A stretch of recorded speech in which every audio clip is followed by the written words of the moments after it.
উপর পুলিশের পা পড়েছে, ঠিক কিনা বলেন?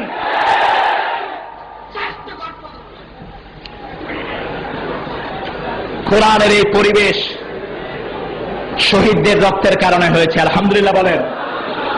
কোরআনে এই পরিবেশ হয়েছে 14.5 বছরের ছোট্ট শিশু জায়েদ বিন মনির ক্লাস 8-এ পড়া অবস্থায় বুকের তাজা রক্ত ঢেলে দিয়ে গেছে। সেজন্য আজকের এই সুন্দর পরিবেশ আমরা পেয়েছি, আলহামদুলিল্লাহ বলেন। আমরা কোরআন আছে যেখানে আমরা আছি।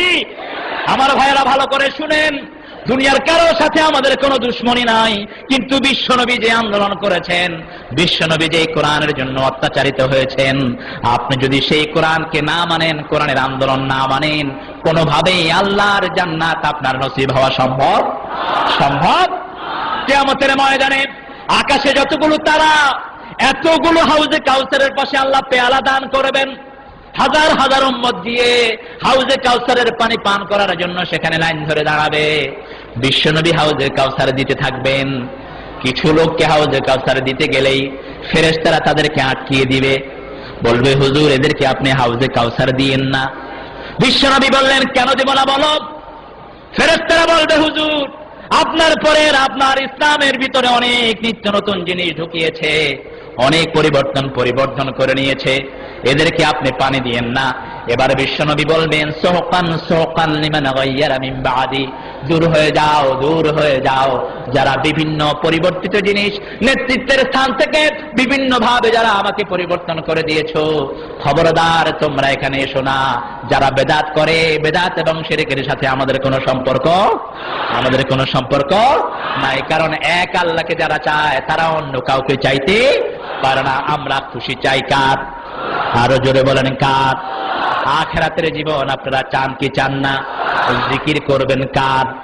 আল্লাহ রাব্বুল আলামিনের জিকির, আল্লাহকে চাওয়া এবং আখিরাতের জীবন চাওয়া, এই তিনটা হলো বিশ্বনবীকে যারা আদর্শ হিসেবে গ্রহণ করবে তাদের জন্য এই তিনটা গুণ আল্লাহ রাব্বুল আলামিন বেঁধে দিয়েছেন।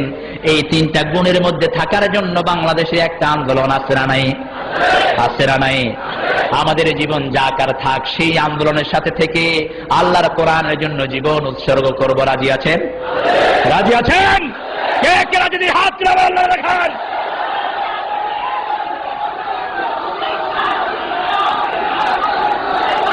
বলেন হে আল্লাহ, আমাদের হাতগুলোকে, আমাদের এই জীবনগুলোকে কোরআনের আন্দোলনের জন্য কবুল করে নেন। আমিন, সুম্মা আমিন। হাতগুলো নামায়। বিশ্বনবীর চূড়ান্ত দোয়া, হুজুর শাহাদাতের মউত চাইতেন কি না বলে? সমস্ত আম্বিয়া কেরাম আলাইহিমুস সালাতু ওয়াস সালাম আজমাইন শাহাদাতের তামান্না পেশ করেছেন। সমস্ত সাহাবে কেরাম শাহাদাতের জন্য বেকল ছিলেন, কোরআনের জন্য বুকের তাজা রক্ত দিয়ে। আব্দুর রহিমের মতো আমরা দুনিয়া থেকে বিদায় হব। আব্দুর রহিমের ডায়েরির মধ্যে আমার একটা ছোট্ট লাইন লেখা ছিল, আমি সেই দিন আল্লাহর দরবারে সিজদা করে কৃতজ্ঞতা প্রকাশ করেছি।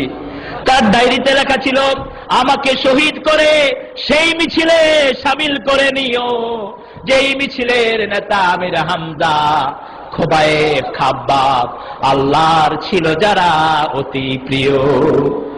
ছাত্র শিবিরের যখন প্রেসিডেন্ট হলেন শামসুল আলম ভাই, শামসুল ইসলাম ভাই, সেই সময়ের সদস্য সম্মেলনে গজল পরিবেশনের দায়িত্ব আমাকে দেয়া হলো। সেই মুহূর্তেই অসংখ্য শহীদের বিভিন্ন জায়গা থেকে খবর আসছে।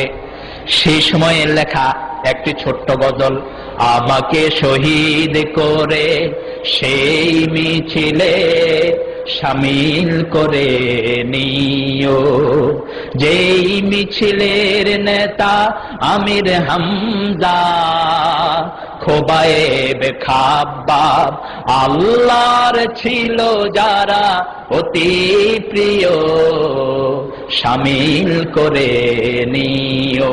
বলেন,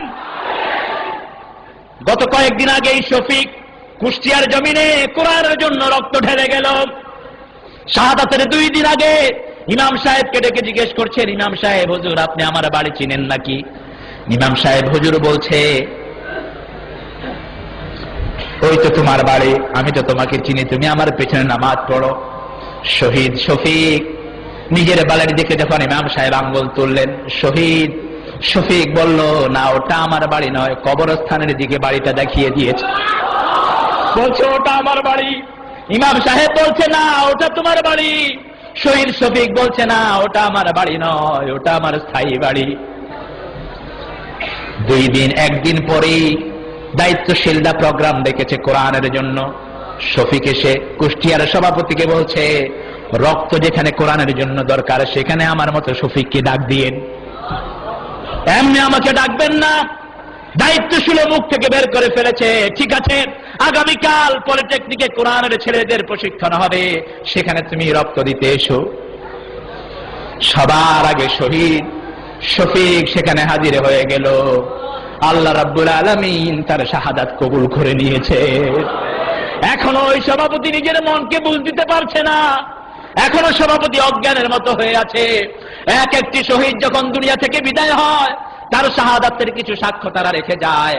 শহীদ জায়েদ গত 2 বছর আগে 3 বছর আগে লক্ষ্মীপুরের মাটিতে শহীদ হলো। শাহাদাতের আগের রাত দায়িত্বশীলদের বৈঠকে তারা বলল, জায়েদ তুমি একটা গজল পরিবেশন করো। 1 সপ্তাহ আগে চট্টগ্রাম বিভাগীয় সাংস্কৃতিক মিছিলের মধ্যে সাংস্কৃতিক প্রতিযোগিতায় সে ফার্স্ট হয়ে যায়।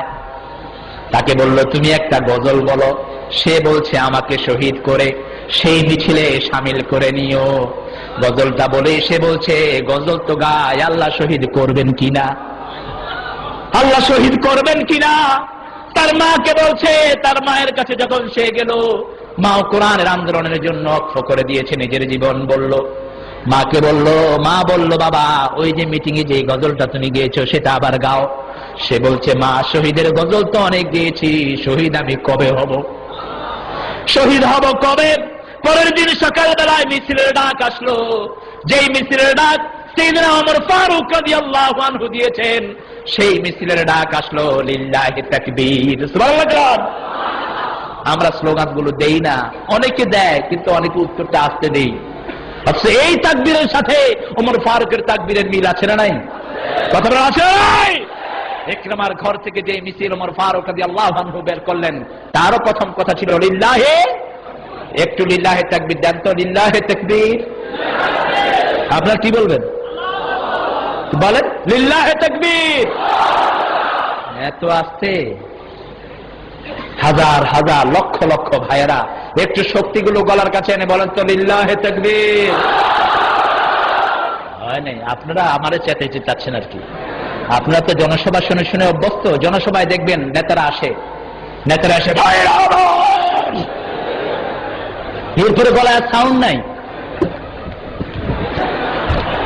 কে বলছে তোর এরকম রাগ করতে? এটা কথা বলার কোন ঢং হলো? বিশ্বনবী কথা কিভাবে বলতে হবে হাদিসের মধ্যে আছে না নাই?